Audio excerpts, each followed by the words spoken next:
Welcome to NHL Quick Hits. I'm David Crosby here with Steel Roden. 12 of 16 teams have locked up their spot, while 10 teams have been mathematically eliminated. Of those 10 teams, which include the Blackhawks, Red Wings, Blue Jackets, Rangers, Flyers, Devils, Sabres, Senators, Sharks, and Ducks, which had the most disappointing season in your mind? Well, we were just talking about the New York Rangers, and they were definitely up there for me as the biggest disappointment. I had really, really high hopes for this team, just from their superstar players, tremendous young talent on the defensive end, and then those two studs in the crease of Igor Shesterkin and Alexander Gorgiev. So I just thought that they had a lot of talent up there, and they would be a top three team in their division. But for me, the most disappointing team was the Philadelphia Flyers. And I feel like I can speak for a lot of people here in saying that a lot of people had them going very far in the postseason, as well as probably finishing first in their division, which is probably the toughest division to play in. I just thought they were tremendous down the lineup, bottom to top of their forward core there. I thought Kevin Hayes, Claude Giroux, James Van Riemsdyk, Jakub Voracek, guys like Travis Konecny and Scott Laughton, especially Joel Farabee, who really stepped up this year and showed potential that he had for Philadelphia Flyers. Obviously, the big question was their defense. Would they be able to fill the gaps, especially with Shane Gostisbehere going back and forth from the taxi squad, figuring out whether or not he would have been traded.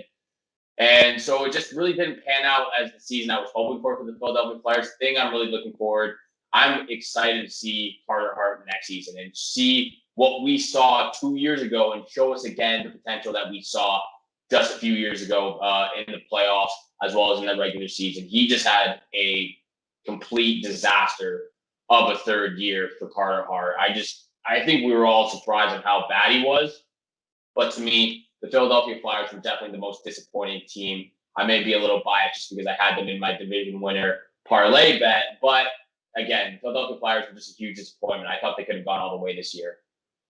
As far as the talent they have on their team, that is definitely a huge disappointment in Philadelphia. And I wouldn't be surprised if there's some shakeups there, because they have a bit of a strange lineup, a mix of some veteran guys, some younger guys, some guys who aren't quite ready. And they definitely need to get Carter Hart a little bit more help in the crease. But to me, it's either the Sabres or the Blue Jackets. Columbus handled the Leafs in the play-in round last year.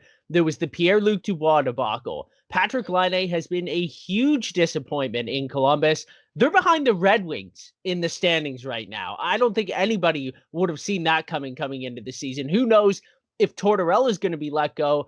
And I also didn't expect Buffalo to be good, but signing Taylor Hall, finally getting some of the young prospects there in full-time roles, this season was torture for fans. They were basically eliminated months ago after that record losing streak, but at least Buffalo had some moral victories. They lost Eichel for basically the entire season. Their number one and number two goalies have also been sidelined. And Michael Hauser, a 28-year-old goalie who won consecutive starts for the Sabres now after spending most of the last 7 years in the ECHL, probably wouldn't have gotten this opportunity if it wasn't for that disaster of the season. So congratulations to him. At least they're ending the season on a little bit of a bright note there in Buffalo. Can't exactly say the same thing for Columbus. But that's all the time we have for today's episode. On behalf of Steel Roden, I'm David Crosby, and thanks for tuning in to NHL Quick Hits.